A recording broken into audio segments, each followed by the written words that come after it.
Liam Bridger wasn't the kind of man who made dramatic entrances, nor did he particularly enjoy being the center of attention.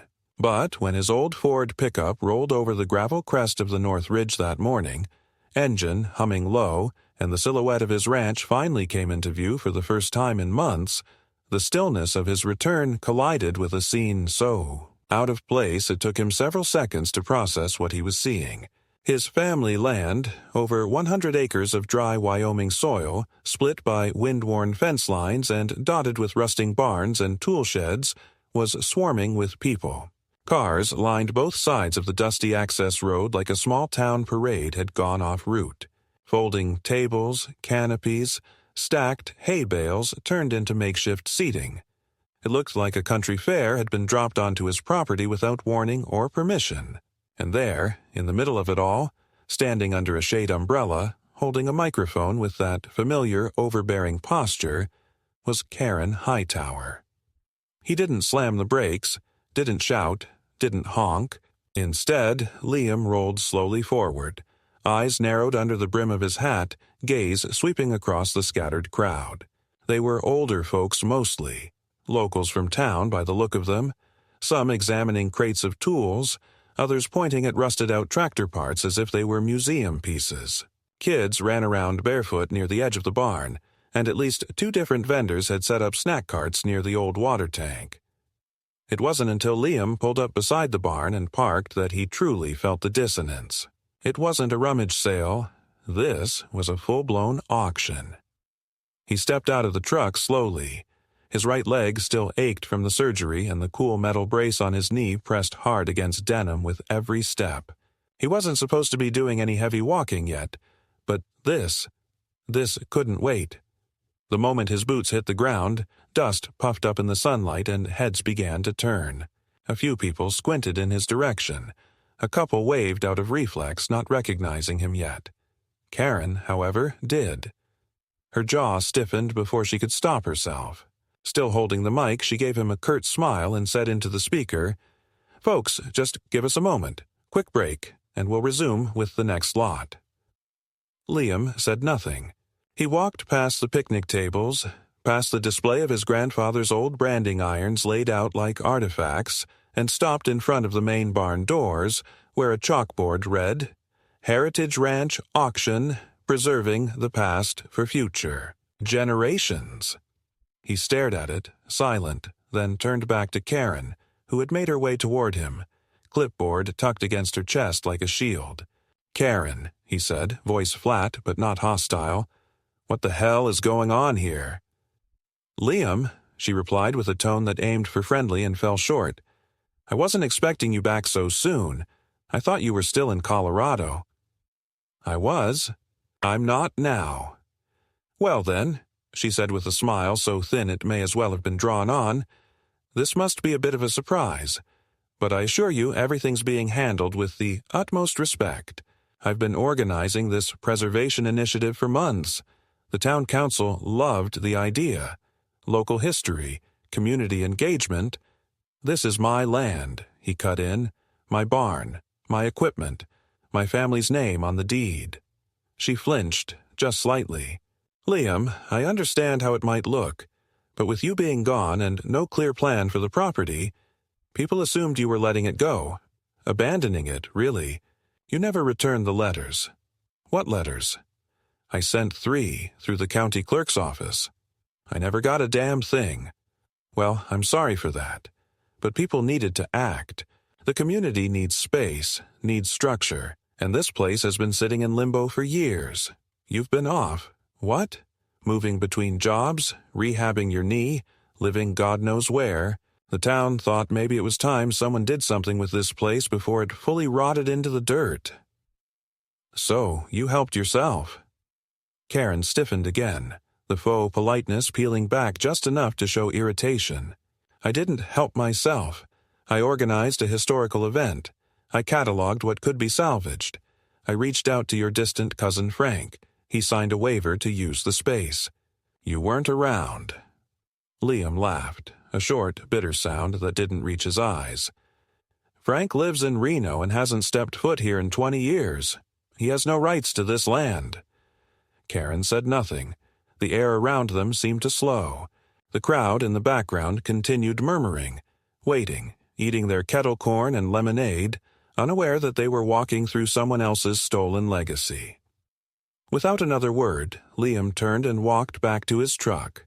He opened the driver's door, climbed up into the cab with a slow, deliberate motion, and started the engine. The familiar growl of the diesel filled the air. He shifted into gear, then rolled forward until the front of the tractor was blocking the only access road in and out. He shut it off, climbed out, and locked the cab. When he turned around, Karen was on her phone, already pacing. Not long after, 2 sheriff's vehicles appeared at the far end of the road, lights flashing but no sirens. A deputy climbed out, rested his hand on his belt, and walked toward Liam. He looked young. Too young to know much about land disputes or the slow, brutal etiquette of rural politics, but he was respectful. "Mr. Bridger?" "Yeah." "We got a call. Something about unlawful obstruction and threats to private property." "That's rich," Liam said. "I'm the owner here. These people are trespassing. And Karen's selling off equipment that doesn't belong to her." The deputy scratched the back of his head. "All right, look, I'm not here to pick sides, but we're going to need to figure out who has legal rights to the event today, and who doesn't. Do you have paperwork to show your ownership?" "I've got the deed and tax statements in the house. Give me 5 minutes." As Liam turned toward the porch, the deputy called after him. "And Mr. Bridger? While we sort this out, maybe keep the tractor parked, but no more escalation. I don't want this getting out of hand." "It already is," Liam muttered, but nodded. Inside the house, the air smelled stale. Dust floated in sunbeams, cutting across the hardwood floor. It hadn't been lived in for months. But his files were still there, in the locked cabinet by the window. He pulled the folder marked Land, Primary, and brought it outside. The deputy took the papers, looked them over, then stepped aside to make a radio call. Liam stood with his arms crossed, watching Karen as she gestured wildly toward the other deputy. From this distance, he couldn't hear her, but he didn't need to. He knew exactly what kind of story she'd be spinning, words like community interest, historic preservation, neglect. All of it a cover for the fact that she saw an opportunity and took it while he was laid up and silent. He wasn't going to scream, he wasn't going to argue, but he wasn't leaving either. And deep down, as the wind rustled through the prairie grass and the crowd started to slowly back away toward their cars, Liam felt the edge of something he hadn't touched in years. Resolve. Cold, steady, and absolute. They'd all thought he was gone. They were wrong. By the time the sun began to tilt westward, casting long amber shadows across the dusty hillocks and skeletal fences of the Bridger Ranch, the crowd had thinned to a scattering of cars and the few stubborn attendees who hadn't quite grasped that the day's activities were no longer welcome. The sheriff's deputies, after a long measured exchange of documents, radio calls, and vague nods, had departed with the assurance that this would be looked into. It was the kind of official detachment that drove men like Liam half mad. Words that sounded responsible but meant nothing. They hadn't forced Karen to leave. They hadn't shut the auction down. They simply noted that the land deed looked legitimate and suggested both parties refrain from escalation. Liam didn't yell. He didn't plead. He watched them go, jaw locked so tight it made his molars ache. And when they were gone, and the sound of police tires faded into the open plain, he stood in silence by his truck and watched Karen pretend not to see him. She walked among her volunteers, speaking with exaggerated calm, like someone preparing for a photo op in the middle of a disaster site. Liam saw her hand off a clipboard to a man in a brown vest with a name tag that read, Harvey. Harvey, in turn, began instructing the remaining crew to restack the items for tomorrow's session. Tomorrow. As if today hadn't been interrupted at all. As if the man standing 40 yards away, who owned the very soil under their feet, was just another obstacle to be tiptoed around. It wasn't just arrogance. It was entitlement, laced with bureaucratic opportunism, and Liam understood then that this wouldn't resolve itself in a day. She wasn't bluffing or stalling. Karen believed in what she was doing, or at least believed she could get away with it. And that kind of belief, if left unchecked, had a way of rooting itself deeper than any legal claim. He moved slowly back toward the house, every joint aching not from age or injury, but from the deliberate tension of keeping control when every instinct screamed for action. He locked the door behind him and sat at the old dining table, clearing space among unopened mail and bills to spread out the folder of land documents again. The house creaked in the wind, dry and worn, like an old dog too tired to lift its head, and yet it was still his, down to the last parcel. There had been no sale, no forfeiture, no lease agreements. But Karen didn't seem interested in proof. She was operating on narrative. That she was restoring history, that Liam had abandoned the ranch, that someone needed to care for it before it vanished. It sounded noble. It looked organized. And that made it dangerous. The next morning, Liam was up before the sun, his bad leg wrapped tight, a thermos of black coffee in hand. He stood at the edge of the pasture, looking down toward the central path that connected the ranch entrance to the inner field. There were fresh tire tracks in the dirt, wide, deep grooves left by box trucks and trailers. He followed them to the barn. It was open, and inside, where generations of his family had stored their tools, hay bales, spare parts, and junk that no one ever thought would matter, stood labeled shelves and metal racks with paper tags. Some of the items were already missing. Entire sections of the back wall had been cleared out. The steel sign that used to hang above the entrance, Bridger Hay and Feed Co., Estitor 1931, was gone. Taken down like it had no meaning. He didn't speak. He didn't curse. He took out his phone and began photographing every corner of the space. He captured angles, light, markings, signs of disturbance. He cataloged it like evidence, because that's what it was. This wasn't just trespass. This was an operation. By 8 o'clock, another truck arrived. It was a flatbed with a hydraulic lift and a decal that read J&R Local Storage Solutions. Two men climbed out, both in matching shirts and jeans, and started toward the side of the barn before spotting Liam. One of them hesitated, then turned back to the truck, grabbed a clipboard, and approached. "Morning," the man said, hesitant. "We've got a scheduled pickup, lot B23 and C11. Liam stared at him, his face unreadable. Scheduled by who? The man checked the sheet. Karen Hightower, says she's site coordinator. "Turn around," Liam said. "You're not taking anything." The man looked confused.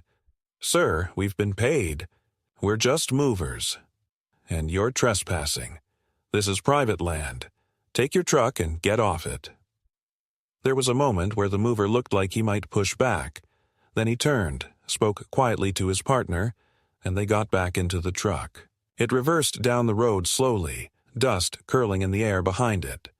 Liam watched them go, expression cold. Then he drove into town. At the county courthouse, he walked straight to the records office and requested a property activity report for his land. The clerk, a middle-aged woman with a tired smile, handed him a form to fill. He completed it in silence and waited. After 20 minutes, she returned with a thin printout. "There's been one submission," she said. "Last month, a public notice of heritage assessment filed by a third party, Hightower Cultural Restoration Initiative. It's not a claim or a lien, just a notice of interest. Not binding. Did it trigger anything? Not legally. But it can be used to justify temporary access if it's uncontested. It's contested now. I'll flag it," she said, nodding, "and log your ownership documents alongside the file. That should shut it down for now." He thanked her, then made his way to the sheriff's office where he asked to speak to someone above deputy level. After a half-hour wait, he was granted a meeting with Sergeant Al Dixon, a stocky man with gray at his temples and a history of handling ranch disputes. Liam explained the situation, showed the photos, the land deed, the footage from the night before, and recounted the unauthorized auction. Dixon listened without interruption. "Problem is," Dixon finally said, "she's operating just enough within a gray zone to confuse the system. Those community event permits, she filed them under nonprofit status, claimed public good.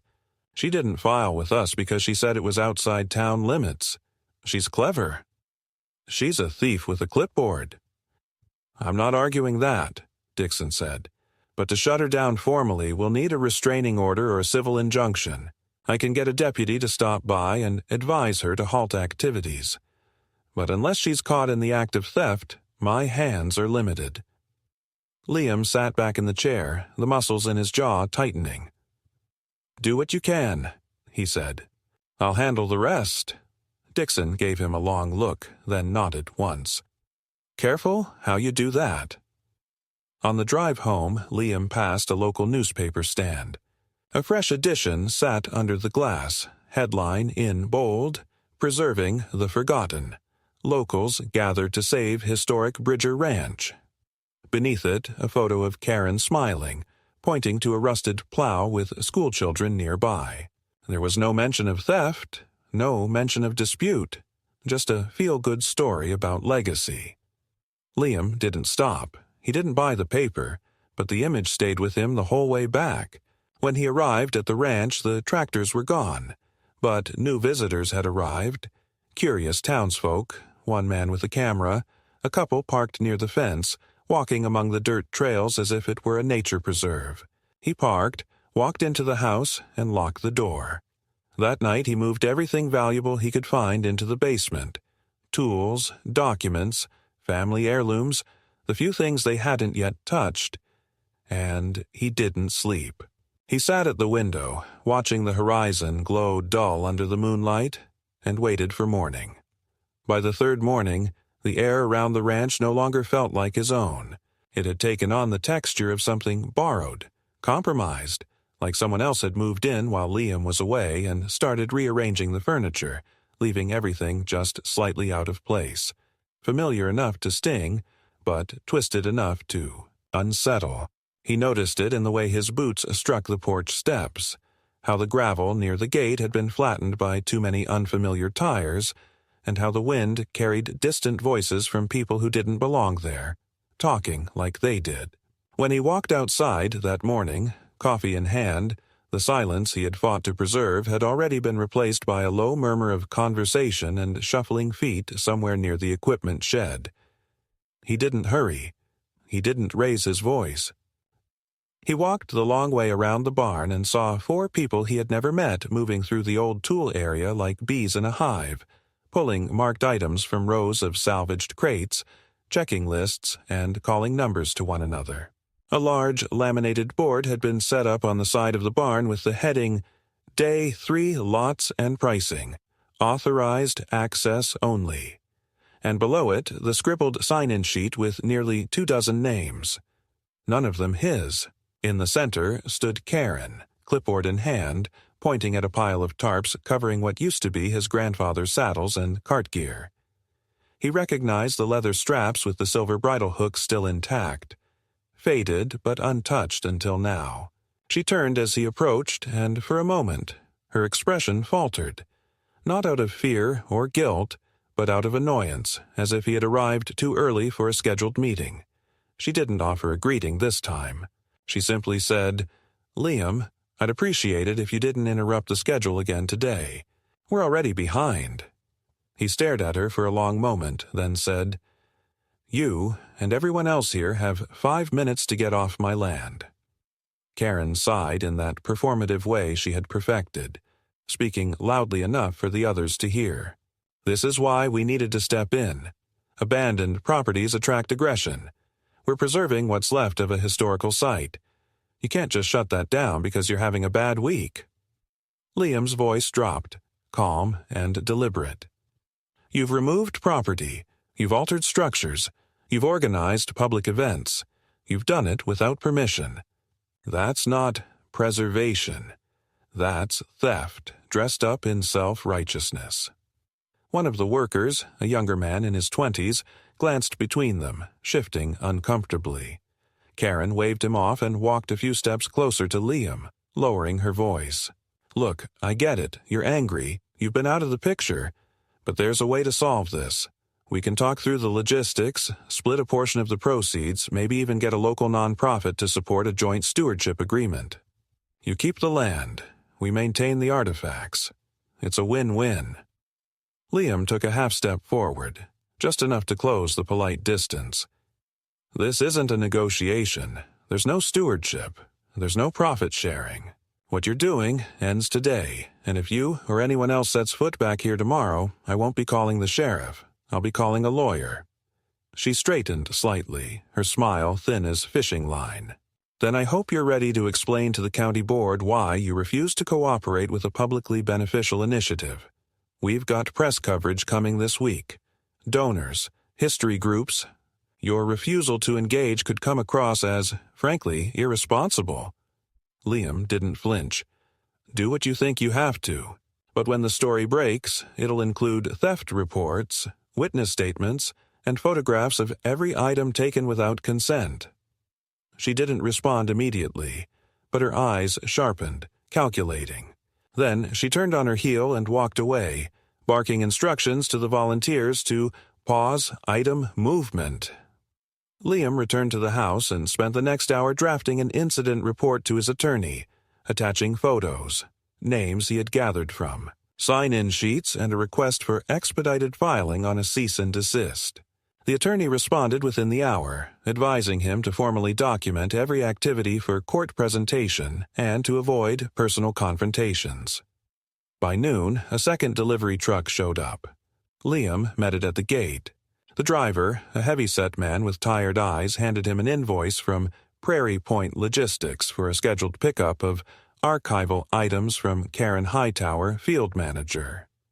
Liam said nothing, walked behind the truck and took a photo of the license plate, the driver's clipboard, and the shipment log.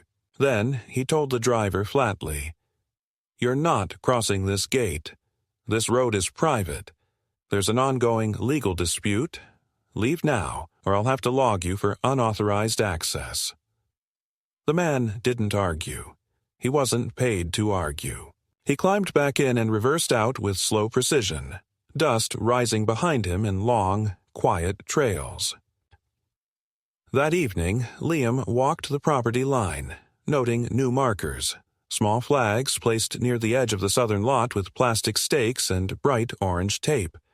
It looked like someone was trying to chart land boundaries. He followed them, one by one, until he reached the final marker, where a portable sign had been staked into the ground facing the county road. "Coming soon. Community Heritage Interpretive Center." There was no company logo, no phone number, just the words and a date, 3 months in the future. He took a photo, walked back to the house in silence, and sat at the kitchen table as dusk crept across the window glass like an unwelcome guest. By the time the moon rose high above the barn, the land that had once felt endless now felt enclosed, encircled by unseen strings being pulled by someone who had already told the story of what it would become, without bothering to ask who it still belonged to. He turned off the lights, checked the locks, and sat by the window again. It wasn't just about the land anymore. It was about the silence, his silence, that had been taken and replaced with noise that didn't belong. And Liam Bridger had never been a man who took well to being spoken over. 2 days after the second truck had been turned away and the portable sign by the southern fence had been pulled out and tossed face down into the field, Liam received an envelope delivered by certified courier. No return address, just his full name, typed in blocky black font on the front. He signed for it out of reflex, still in his work shirt, grease on his hands from adjusting the valve seals on his backup generator, and opened it standing in the kitchen. Inside was a 3-page notice, issued not by a court but by the Cultural Preservation Council of North Central Wyoming, a board Liam had never interacted with in his life. The language was vague but dressed in formal urgency. Advisory recognition of disputed land with provisional designation under temporary historical review, citing community testimony and recent activations of dormant legacy sites. It wasn't legally. Binding, not yet, but it signaled something more dangerous. A campaign of paper, not just presence. Karen had extended her reach beyond the boundaries of the property and into the administrative ether, leveraging whatever back channels or civic acquaintances she had built up over the years. Liam read it twice, then set the packet down and stared through the kitchen window at the shadowed silhouette of the barn, still bearing the faint ghost marks of auction labels despite his effort to strip them off. The next morning he drove back to the records office and requested a meeting with the regional assessor. He was told she was on extended leave, replaced by a temporary fill-in who worked remote 3 days a week and could be reached by appointment only. The stone-faced clerk shrugged when Liam asked who approved the temporary historical review, citing that any 3-member coalition could request it under State Ordinance subsection 17B. When Liam asked who those 3 members were, the woman simply said the names were sealed unless subpoenaed. Back home, a neighbor pulled up along the fence in an ATV. It was Paul Sanders, a rancher who worked land 2 miles east and mostly kept to himself. Paul looked awkward, like someone who had been caught watching something unfold and wasn't sure if he was witnessing a train wreck or a reclamation project. After a few minutes of casual talk about fencing, hay prices, and weather, Paul eventually admitted he'd attended one of Karen's history days, said it had been pitched as a public educational event, not an auction, and that most of what was sold had been from piles marked as abandoned. "Didn't know it was yours still," he said quietly. "Didn't look like anybody lived here anymore." Liam didn't get angry.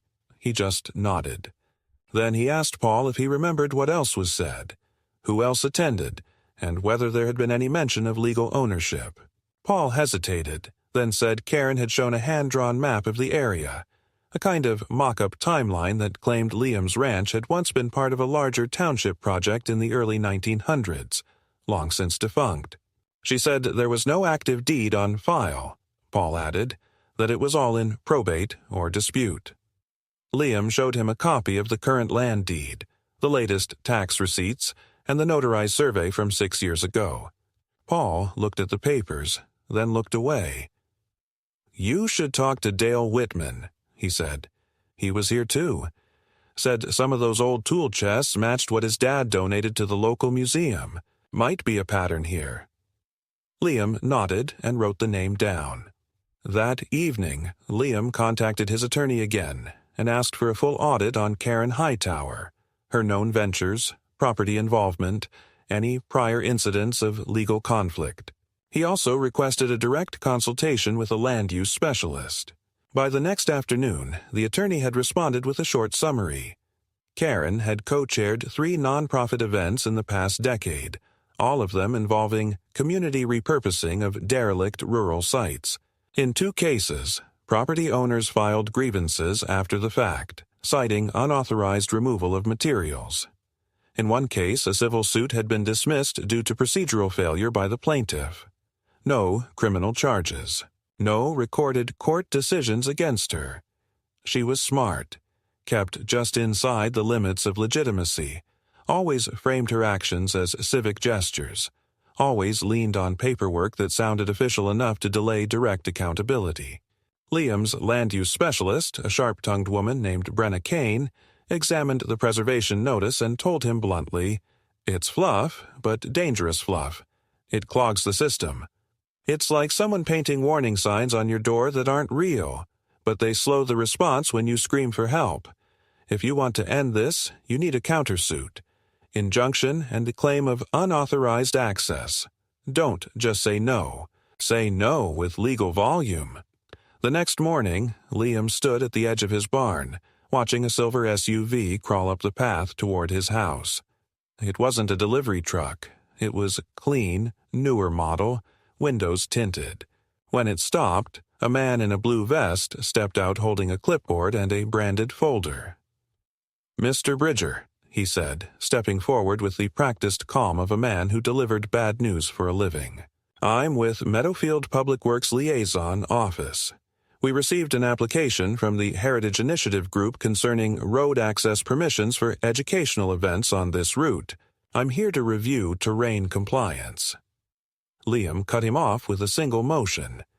You're not authorized to conduct any review here. This is private property. You're trespassing."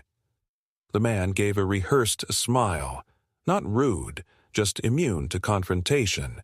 According to county maps, the access lane you're referring to runs across an easement established in 1963, which may fall under contested public right-of-way if left unmaintained.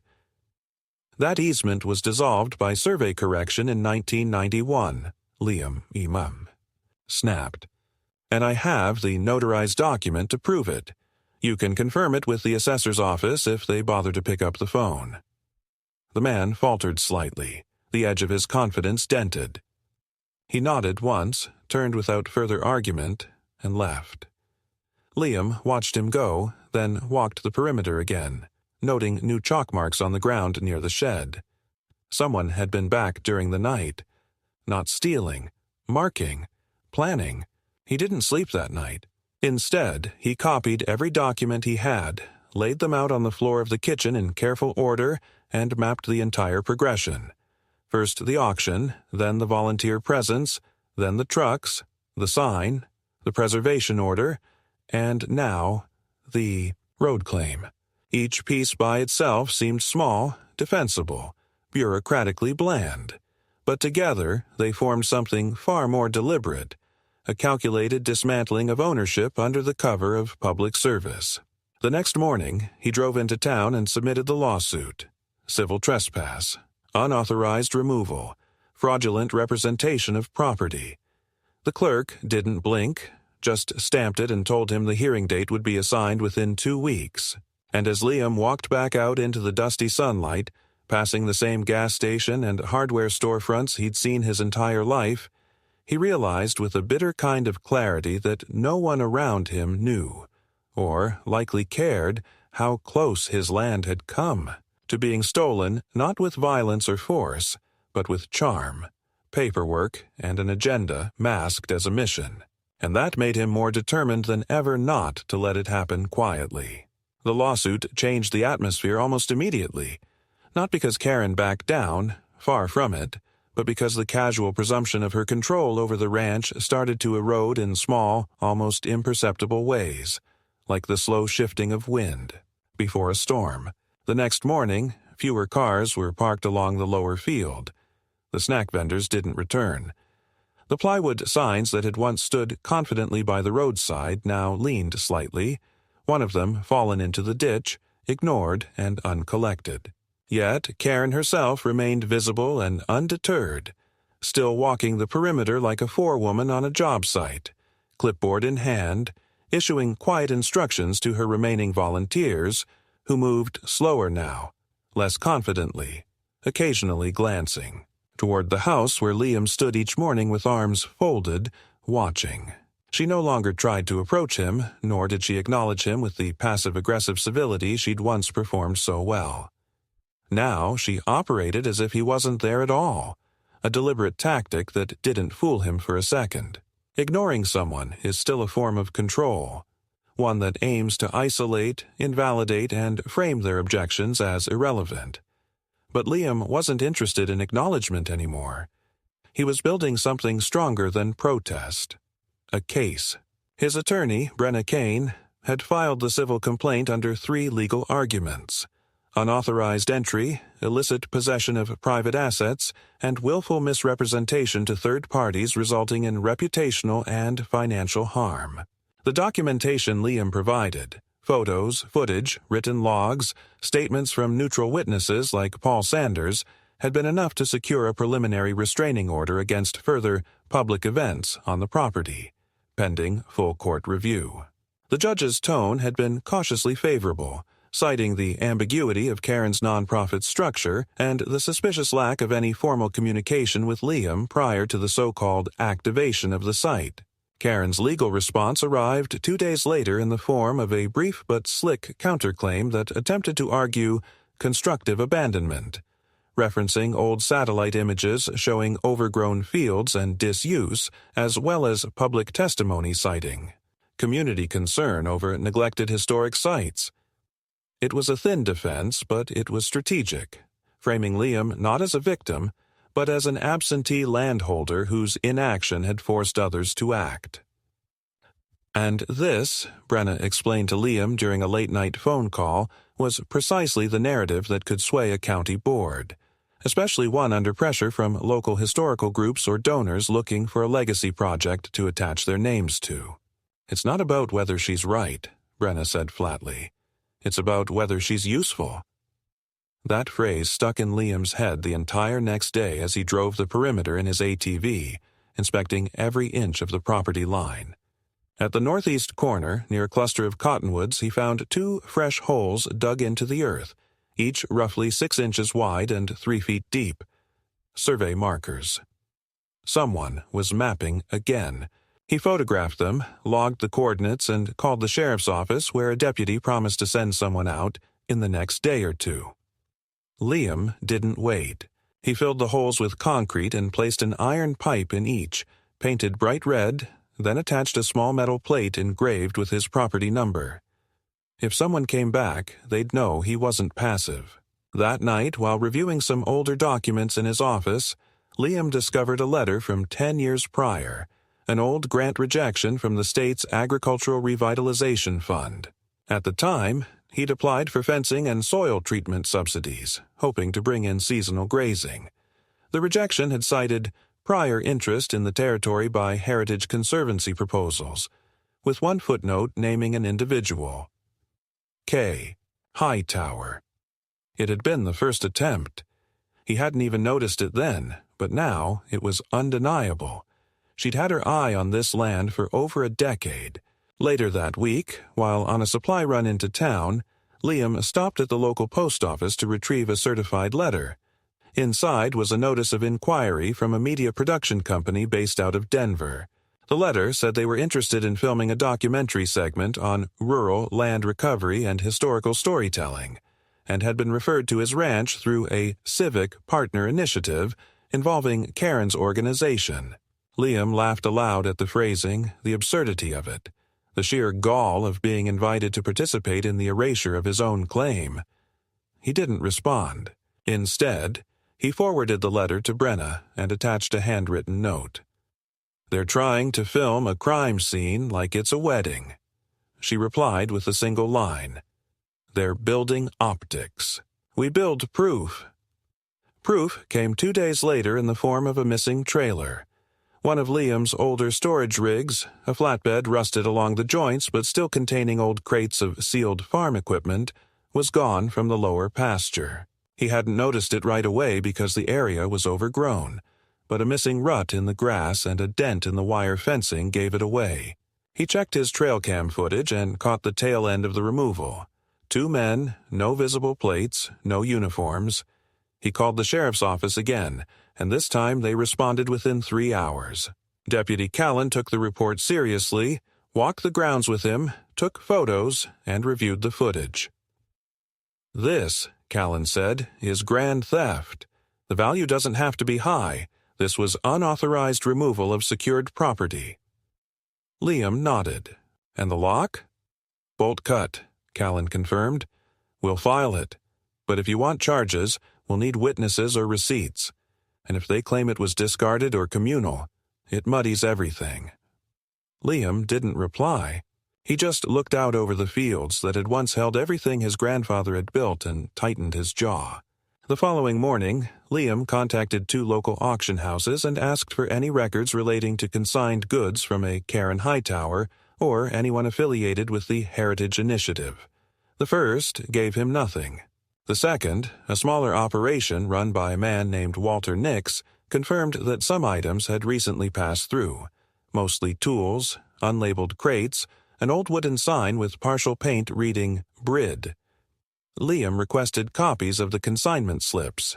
They were informal, handwritten, and listed the seller as K.H. Preservation Liaison.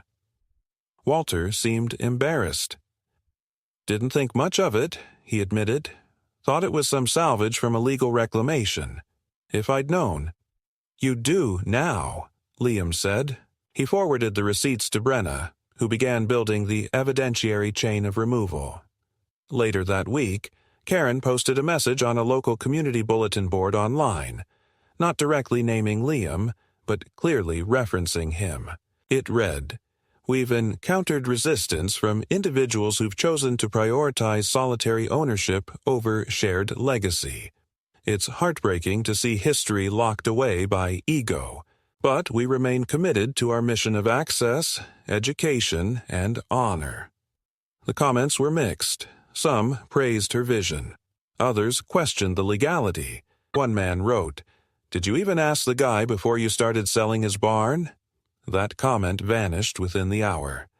On the ground, the pressure mounted. Surveyors returned in the dead of night. Liam installed motion-sensitive lights and additional cameras, the kind used for hunting, small, camouflaged, infrared. Within 48 hours, he caught one of the volunteers walking the fence line with a GPS device and a clipboard. Liam didn't confront him. He called the sheriff again. This time, 2 officers arrived and took a full statement. They didn't arrest the man, but they escorted him off the property and issued a formal warning. Karen arrived 20 minutes later, tried to smooth-talk the officers, but this time they didn't play along. "You've been warned," one deputy told her. "The next incident goes to the DA." That night, Liam sat alone in the living room, the folder of court papers spread across the table, a pot of coffee going cold beside him. He wasn't just fighting for land anymore. He was fighting against a carefully scripted fiction that painted him as the villain in his own story. Karen had woven a narrative of absence, of neglect, of civic purpose and emotional preservation. She had never needed to win legally, only socially, only enough to make the people around them question whether Liam really deserved to keep what he hadn't advertised, hadn't showcased, hadn't shared. But what she failed to understand was that history didn't belong to the loudest voice or the best storyteller. It belonged to those who lived it, who carried it forward not as spectacle, but as burden. And Liam Bridger had carried it alone long enough. Now he was ready to carry it into court. The court date arrived under a sky the color of cold steel, the air heavy with that weightless pre-storm stillness that made Liam's skin itch under his collar. He drove into town alone, wearing his one decent jacket and a pair of boots polished not for show, but for the quiet dignity of being the only man in the room who wouldn't need to lie. The courtroom itself was unimpressive. Second floor of the county building, wood-paneled walls, ceiling fans that didn't spin, fluorescent lights humming faintly overhead, but it held the quiet gravity of a space where decisions were made that couldn't be undone. Brenna met him in the hallway, clipboard under one arm, expression tight and unsentimental. She was the kind of attorney who never offered comfort because she understood it was a waste of time. What mattered was clarity, sequence, evidence. She handed Liam a printed copy of the supplemental brief she'd filed that morning and walked him through the order of proceedings in a tone so even it barely registered as speech. Across the hall, Karen sat flanked by 2 other individuals. One older man in a tan suit who looked more like a museum curator than a lawyer, and a middle-aged woman wearing a pin with the Heritage Initiative logo. Karen herself wore a navy blue blazer over denim and a soft, curated smile that she reserved for fundraisers and interviews. She didn't look at Liam directly, but her posture told him everything. Straight spine, lifted chin, the body language of someone who thought this was already won and the rest was ceremony. The judge was an older man named Dorsey, sharp-eyed despite his age and known for a low tolerance for drama. He opened the session with the kind of dry authority that came from decades of reading between lines, then asked Brenna to present the plaintiff's argument. She did so with precision, stating Liam's uninterrupted ownership of the land for over 2 decades, the lack of sale or lease, the absence of any agreement permitting public use or structural alteration, the unauthorized removal of property, the false representation of community partnership, and the material evidence of theft. She introduced the consignment records from the auction house, the camera footage, the timeline of documented intrusions, and the prior incident reports from the sheriff's department.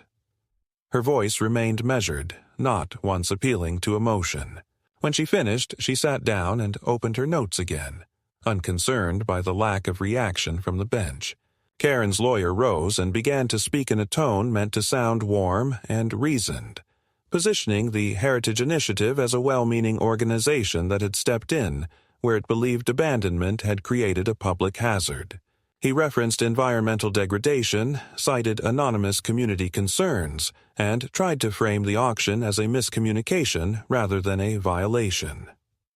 When Judge Dorsey asked whether any formal attempt had been made to contact Mr. Bridger through registered channels prior to the occupation, the attorney hesitated, then admitted that the group had assumed lack of presence indicated lack of intent. "So, you didn't ask," the judge clarified. "You just acted." The attorney replied that it had been an interpretive intervention in the spirit of the public service, a phrase that visibly made the clerk flinch. Karen was called to the stand next, and though she kept her tone polite, her words dripped with insinuation that Liam had not been present, that the land had appeared derelict, that the barns had not been used in years, that multiple community members had expressed confusion as to whether the property had any active ownership at all. She described her actions as a response to what she believed was a loss of stewardship, not a theft. Brenna didn't interrupt. She didn't even glance up from her notes until the judge asked Karen whether she had profited personally from the auction events. Karen replied no, that all proceeds had been directed into the preservation fund. Brenna stood then, walked calmly to the podium, and produced the deposit receipt from the auction house, a transfer of funds into a personal account held jointly under Karen's name and that of her organization. Karen's mouth opened, closed, then she looked toward her lawyer, who requested a recess. When the court reconvened 30 minutes later, Judge Dorsey didn't delay. He reviewed the documents in silence, then stated plainly that the evidence suggested not only a clear case of trespass, but willful misrepresentation of ownership and conversion of property without due process.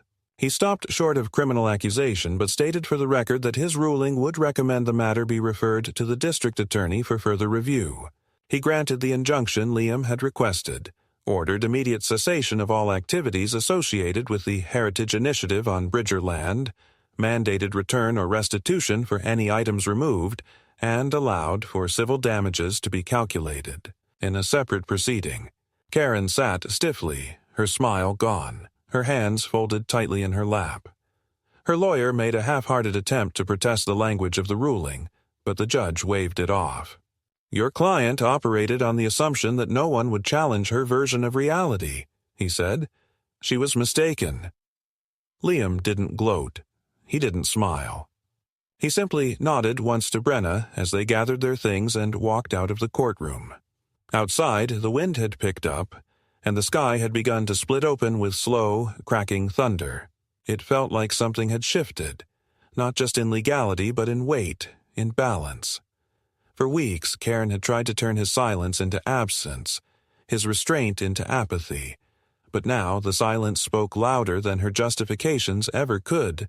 Back at the ranch, Liam found the drive empty, the field quiet. No cars, no foot traffic, no movement. The wind rattled the barn doors, but nothing else stirred. He walked the perimeter once more, checked the locks, the cameras, the gates. Everything held. The land was still scarred, ruts in the dirt, missing pieces, memories displaced, but it was intact. His again. Not in theory, but in practice. That evening, as the rain finally broke loose and hammered the tin roof, Liam sat in the dark of the living room, the court papers filed neatly on the table, and allowed himself to feel something he hadn't in months. Not triumph, but resolve. What had been taken could not be fully recovered. Some items were gone forever, memories sold off for the price of sentimentality and spectacle. But what remained was more than land. It was the right to define silence on his own terms, to speak when he chose and not when forced. The storm rolled across the plains, drowning out the sound of everything else, and for the first time in weeks, Liam didn't listen for footsteps in the dark. He let the quiet come. The following weeks passed not with celebration but with slow, methodical repair. There were no reporters on the driveway, no neighbors stopping by to shake hands, no articles correcting the narrative that had already seeped into town consciousness like oil into soil. Karen was gone. Her signage removed, her volunteers vanished, her name scrubbed from the digital pamphlets she'd once proudly circulated through every civic inbox from Casper to Cody. But the echo of what she had done still lingered, not just in missing tools or displaced inventory, but in the subtle way Liam now looked at every car that slowed near the fence line, at every unknown name on a mailer, at every new initiative that used the word heritage too freely. The court had ruled in his favor, yes. The injunction held. A second hearing for damages was scheduled for the coming month, but the deeper restoration was slower, more personal. He found his days consumed not with ranch work, but with inventory. He walked the barns with an old clipboard and a flashlight marking what had been taken, what had been mislabeled, what had been returned and broken.